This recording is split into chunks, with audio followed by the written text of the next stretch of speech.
Yo le decía que estos días son intensos y si no, pregúntenselo al doctor Jorge Chávez Cotrina, coordinador de la Fiscalía contra el Crimen Organizado. Bienvenido. Muchas gracias por la invitación. Y yo quisiera comenzar por esta controversia sobre el doctor Chávarri, ¿no? Yo nunca entendí por qué él dijo que no se había reunido con periodistas cuando esto se había ocurrido. Pero, sin embargo, lo que a uno le interesa saber como cuestión de fondo es su desempeño. Es decir, usted que es un fiscal que está luchando contra el crimen organizado. Fíjese usted, desde el momento que el doctor Chávarri asume la Fiscalía de la Nación, dentro de todo este aborigen de noticias y audios, él nos ha brindado todo su apoyo para continuar con las investigaciones. El día del operativo, el día 29 en la madrugada, el doctor Chávarri tenía pleno conocimiento antes, durante y después del operativo. Y nos brindó todo el apoyo logístico que se debería tener para ese operativo. Y sobre todo, la confianza a los fiscales para que puedan actuar dentro de la ley. Ahora, esto es importante porque, es decir, si uno supone a partir de los audios, a partir del hecho de que el doctor Chávarri era presidente de la Academia de la Magistratura y el doctor Inostroza era el vicepresidente, uno podría suponer que esa relación aparentemente amigable que se expresa en los audios podría expresarse en un intento de protección a Inostroza. ¿No es cierto? A ver, en ese tema hay que aclarar un asunto. El doctor Chávarri, como fiscal de la Nación, no lo va a investigar a Inostroza. El trámite es el siguiente. El fiscal de la Nación ya presentó la denuncia constitucional contra Inostroza y contra los exmiembros del Consejo Nacional de la Magistratura al Congreso de la República. El Congreso de la República ya nombró a la Comisión de Acusaciones Constitucionales, que en este estadio se convierte en una especie de ente investigador. Ellos lo investigan y si encuentran algún tipo de responsabilidad, lo acusan ante el Pleno del Congreso de la República, que en este caso hace una especie de ente juzgador. Si el Pleno establece que hay ilícitos, lo remite inmediatamente al fiscal de la Nación para que se haga la investigación. Pero en este caso, el fiscal de la Nación actúa como una mera mesa de partes porque él lo tiene que derivar al fiscal supremo en lo contencioso administrativo, que es el que va a hacer el papel de fiscal. Doctor Fernández, me parece. El doctor Fernández. Es ese fiscal supremo el que va a hacer el papel de fiscal de investigación preparatoria. Es en este estadio procesal, el doctor Fernández tendrá que tomar, si es que así lo establece las pesquisas, las medidas cautelares que crea conveniente y formulará, obviamente, las vías a la Sala Suprema, que en ese caso se convierte en un juez de investigación preparatoria.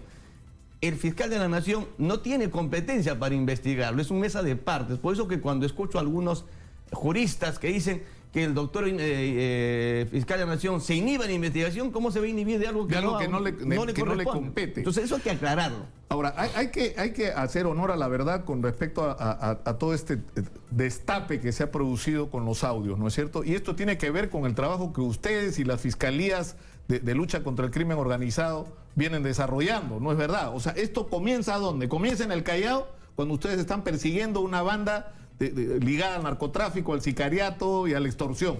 Y comienza a descubrirse estas organizaciones criminales que invadieron, digamos así, a la Corte Superior del Callao, cuando nosotros creamos la Fiscalía contra el Crimen Organizado del Callao. ¿Okay?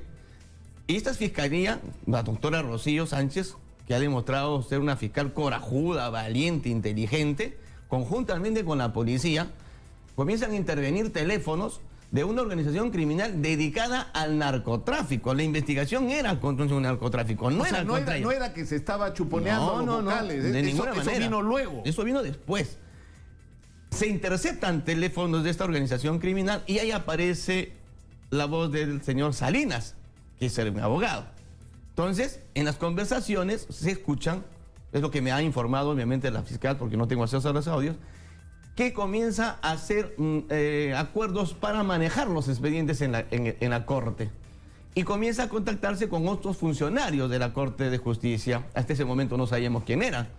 Y posteriormente esos teléfonos donde llegan las llamadas de estos abogados también se interceptan para saber quiénes estaban adentro. No se sabía con quién era que hablaban estos abogados. Porque obviamente ellos no se identifican, no dicen yo soy Walter Ríos, no, dicen, a veces, como me comentaba la fiscal, se identificaban con seudónimos, con nombres de animales, el torito, el caballo, el loro, etcétera, ¿no?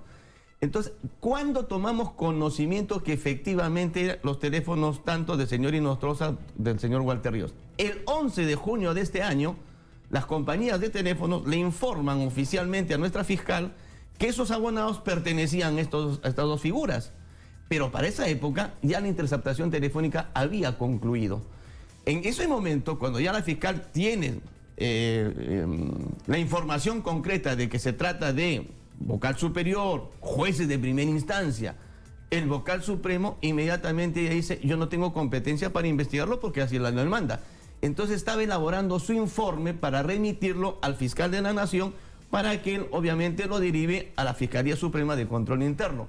Es en este interín en que aparece el primer audio y eso hace que se aceleren las cosas.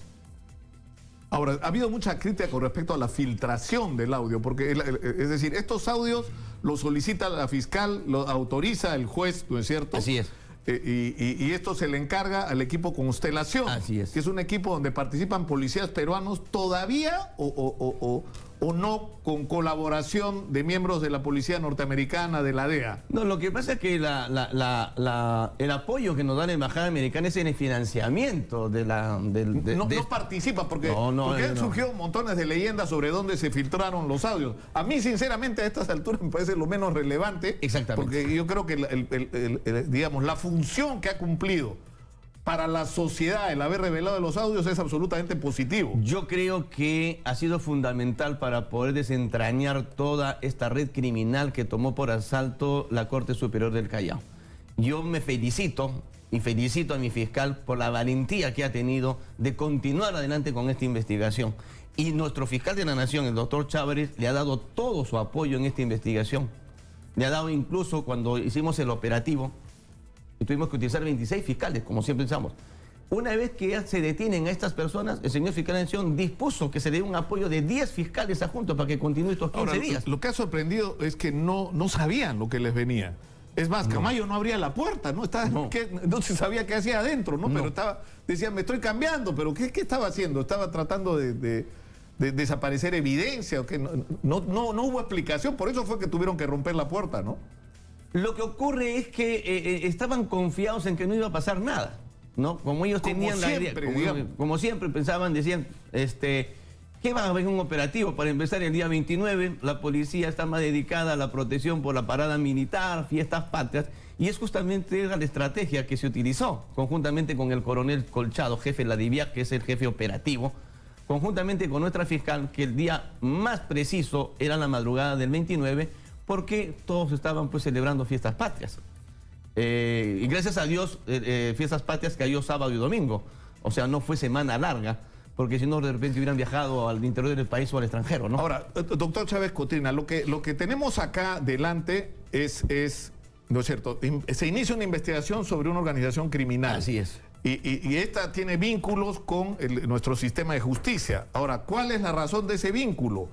A lo largo de la semana pasada hemos recibido diversos testimonios que, por ejemplo, por citar solo un caso, nos habla un policía que ha estado preso con narcotraficantes, nos contaba por experiencia propia, por el contacto cotidiano con los narcotraficantes, cómo estos recibían visitas de abogados cuya labor era establecer tarifas para que les cambien las capturas por comparecencia restringida. Los narcos pagaban según el nivel en la organización. Entonces, no estamos hablando de paqueteros. No, estamos hablando de gente que ha sido detenida en algunos casos por toneladas. Una red criminal dentro del Poder Judicial del Callao, que favorecía obviamente a una serie de delincuentes. ¿Y el papel de Inostroza cuál era? Cuando esto, digamos, iba más allá de la Corte Superior de Justicia del Callao y llegaba a la Corte Suprema, ¿qué se presupone? ¿Que el operador era Inostroza? Tenemos el caso de Oviedo, por ejemplo, ¿no? Donde nuestro fiscal provincial de crimen organizado, también el doctor Carrasco, solicitó hace mucho tiempo la investigación, o abrió la investigación contra Oviedo,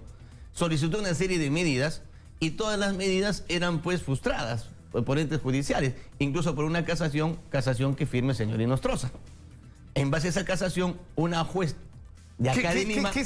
Claro, que ese es el otro tema escandaloso, ¿no es cierto? O sea, hemos tenido, o sea, porque acá se abre toda una línea de investigación que va a obligar a eso, a revisar todas las resoluciones que se han tomado. O sea, por ejemplo, nos ha ocurrido muchas veces que de repente capturan a un delincuente y los fiscales dicen, oye, ¿qué pasó? Si es y los policías nos dicen, si ese lo metimos preso el año pasado con armas, con droga, debería estar 20 años en la cárcel, está caminando otra vez y cometiendo delitos otra vez. Es que algún juez le dio libertad. Claro, porque nosotros los fiscales cumplimos con solicitar las medidas de prisión preventiva, se va a audiencia, y el juez es el que obviamente va a determinar si procede o no procede la prisión preventiva, ¿no? Y es en este momento donde nosotros, si no es factible o no da una razón, apelamos. Voy a hacer algo que no debería hacer, pero le voy a pedir que le pasen mi teléfono a la señora Magariño. Hay una persona muy importante que me está llamando y yo quisiera que mi productora conteste esa llamada, que yo no puedo hacerlo por razones obvias al aire. Ahora sí seguimos. La señora Magariño me va a entender luego. Ahora, el tema es este, ¿no es cierto? Eso es un... Ahora, usted acaba de hablar del caso Oviedo. El caso Oviedo ya es o sea, 2 años de protección de las Fuerzas Armadas en Tumán y toda una red montada. Y 2 años de protección judicial, además. Claro. Porque en este momento, por ejemplo, una jueza, la doctora Valladares o Magallanes, no recuerdo el nombre, ha ordenado al fiscal que no investigue Oviedo. O sea, ¿cómo es posible que un juez le diga a un fiscal, usted no puede ejercer su atribución constitucional? Lo que nos ha dicho el doctor Carrasco, lo que ha declarado en estos últimos días, ha sido que no solamente es impertinente la intervención, sino que además ni siquiera le corresponde. Es una jueza que no tiene atribución para hacerlo. No, lo que ocurre es que ahí hay un debate. El tema es que no se ha modificado el Código Procesal Constitucional. Las personas pueden presentar pues, los habeas corpus, las acciones de amparo ante cualquier juez. Y eso genera pues estos tipos de triquiñuelas y este tipo de corruptelas. Recuerden ustedes, Orellana sacaba los habeas corpus y las acciones de amparo en Ucayali. Entonces, acá hay, por ejemplo, un mensaje. Aquí el Congreso de la República tiene que modificar la ley de procesos constitucionales para que las acciones de amparo se presenten donde está siendo procesado y no en cualquier ciudad del país. Yo cuando estaba investigando una red criminal, me planteaban acciones de habeas corpus en Ilave, en Chiclayo, en Bolívar, en Puno. Entonces me tenía que distraído. Pero ahí, doctor Chávez Cotilla, lo que ocurre, y eso lo hemos hablado insistentemente, sobre todo en las últimas semanas, uno no necesita descubrir con un video, un audio, a un magistrado recibiendo dinero para digamos, torcer la justicia. Su sola resolución a veces es la evidencia. Claro. ¿No es cierto? Por eso es que son resoluciones absolutamente irracionales, absolutamente fuera de toda legalidad y que están hechos directamente para favorecer un reo y se supone que tiene que ser a cambio de algo. Justamente, parte de la investigación que está haciendo la doctora es hacer una revisión de todas las documentaciones de las resoluciones de los jueces del Callao. Porque acá hay 3 estamentos y hay que aclararlo. Existen por decir los civiles, que son los abogados, los empresarios. Esa parte nos compete a nosotros, los fiscales de crimen organizado. Después viene la otra parte de la organización, que es al interior del Poder Judicial del Callao, que es, por ejemplo, los jueces de primera instancia, los jueces de segunda instancia. Ellos, por mandato de la ley, los tiene que investigar la Oficina de Control Interno. Entonces, la fiscal lo que va a hacer es establecer todos los elementos de convicción contra estas personas y remitirlo, si son los jueces de primera instancia, al fiscal superior de Control Interno del Callao. Si son de segunda instancia, a la Oficina de Control Interno de la Corte de la Fiscalía Suprema. Pero eso es para los procesamientos administrativos, para lo penal también. Sí, lamentablemente sí. Por ello es pero eso está mal, ¿no es cierto? Porque, por ejemplo, una discusión que está planteada hoy, que se está debatiendo sobre los necesarios ajustes a la legislación, incluso modificaciones a la Constitución, es por qué tiene que existir esta protección de las inmunidades, ¿no es cierto? De los mecanismos de... No, tú eres fiscal, no te puedes juzgar, no te podemos juzgar directamente, tienes que pasar por el filtro de tus pares, ¿no es cierto? Es una especie de antejuicio constitucional. Claro, o si eres congresista, o sea, puedes hacer barbaridades como las que vemos todos los días en el Congreso, ¿no? Y no pasa nada porque tienes la protección. Que en esta legislatura se apruebe una modificación que ha presentado el doctor Gino Costa respecto a este tema, para que fiscales, jueces de cualquier nivel que estén involucrados en hechos ilícitos y sobre todo involucrados en organizaciones criminales sean investigados directamente por el fiscal provincial de crimen organizado y no pasen por el tamiz de no la protección, sino este trámite de procesal de ir a las oficinas de control interno, porque sería muy rápido. A nosotros nos decían, por ejemplo, conocíamos los operativos con la policía y había investigaciones contra jueces en las provincias y teníamos nosotros todos los elementos de convicción y la policía, doctor, tenemos que ir a detenerlos. Decimos, no podemos, la ley no lo prohíbe, no está en flagrancia. Entonces la policía hay una especie de resentimiento, decían, ¿cómo es posible que nosotros sí lo podemos detener a los policías y ustedes no hagan nada? O sea, pasan 3, 4 meses y ellos siguen trabajando. Y pese a que nosotros ya le habíamos Tienes mandado todas las evidencias, con todas las evidencias. Pero eso es una modificación que hay que producir. Yo creo que es urgente. Lo tremendo de esto, es decir, lo revelador, y yo creo que lo que debería darnos optimismo, ¿no es cierto? No estar deprimido por lo que está pasando. No, yo creo que al porque contrario. sabíamos que algo así estaba pasando, no sabíamos cuán grande era. Yo creo que todavía no termina de salir toda la información, o sea, nos vamos a seguir admirando. Pero lo importante es que estamos en una circunstancia en la que podemos hacer que todo cambie. Yo creo que este es el momento histórico en nuestro país para reestructurar la administración de justicia, para que el pueblo se dé cuenta que hay fiscales honestos, como los fiscales de crimen organizado que yo dirijo, que estoy orgulloso de tener estos fiscales a mi mando, y que dependen directamente del fiscal de la nación. Esa es la diferencia, pues. Los fiscales contra el crimen organizado de provincia, por ejemplo, que tenemos, el doctor Carrasco, por ejemplo, que está investigando Chiclayo, estos temas, claro, el caso nuestros fiscales de Piura, nuestros fiscales de Tacna, nuestros fiscales de Puno, los mismos de Lima, no dependen de las presidencias, como dependen de los otros fiscales. Dependen directamente directamente del fiscal de la nación y operativamente dependen del coordinador. Entonces, a estos fiscales no los pueden mover de sus sitios, porque ¿qué ocurre? Como ocurre en el Poder Judicial, cuando un juez no le gusta, el presidente lo cambia donde da la gana. Yo voy a ser bien crudo, doctor Chávez Cotrina. Estamos discutiendo y yo creo que la discusión es razonable. A mí me parece que no hay que asustarse por esa discusión ni nadie tiene por qué rasgarse las vestiduras. Es decir, el fiscal de la Nación, el doctor Pedro Chávarri, ¿debería ser siendo fiscal de la Nación o no? Entonces la discusión es, yo no tengo la respuesta. Yo le soy sincero, yo tenía dudas al comienzo del proceso, ¿no es cierto? El hecho de que se le nombrara en los audios, aunque se ha nombrado a mucha gente, el hecho de que él participara en algunos audios, o la relación que supuestamente tenía con el doctor Inostroza, ¿no es cierto? Con el señor Inostroza. Pero la pregunta es, en función de lo que ustedes están haciendo y del fiscal de la Nación que necesitamos, ¿está a la altura o no? Yo sé que es complicado, yo no lo quiero comprometer, no, porque además que las alturas del Ministerio Público, eso es pues una olla de grillos, ¿no? Yo soy muy claro, y a mí me gusta decir las cosas claritas como el agua, como me enseñó mi padre. Hasta el momento, el doctor Gonzalo Chávarri me ha demostrado una decisión de luchar contra la corrupción en estos días que ha tenido de fiscal de la Nación. Yo no tengo ninguna duda de sus funciones como fiscal de la Nación. Exitosa. En ningún momento nos puso trabas. Al contrario, él ha sido el primero e interesado de que esta organización del Callao que estamos investigando caiga y que la investigación sea lo más prolija y lo sea lo más rápido. Eso es lo que yo le puedo decir, esa es la realidad, lo que yo estoy viviendo. Otros temas no los puedo comentar, obviamente. Jorge Chávez Cotrina, coordinador de la Fiscalía contra el Crimen Organizado, ha estado con nosotros. Muchas gracias, Gracias doctor. a usted Y por muchas la oportunidad. gracias además por lo que están haciendo, porque esta historia no la estaríamos conociendo ni la estaríamos discutiendo si no fuera porque una fiscal de crimen organizado tuvo el coraje de hacer lo que hizo y un juez también. Así es. Porque dijo, vamos para adelante hasta el final. Hay jueces, hay muy buenos jueces. Y eso hay que aclararlo. No por un grupo de mafiosos que tomaron por asalto la Corte de Justicia del Callao. Y otras, ¿sabes? No vamos a decir que no tenemos buenos jueces. Tenemos, por ejemplo, la doctora Inés Villabonilla, que dirige la Sala Nacional. La doctora Castañeda Etsu, que dirige la Sala Anticorrupción. Que son magistradas de primer nivel. Yo he tenido el honor, por ejemplo, de ser el practicante en mi época de estudiante de la doctora Inés Villabonilla.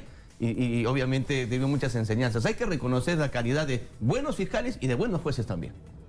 Vamos a la pausa, regresamos con más. Esto es Exitosa, la radio del Perú. Volvemos.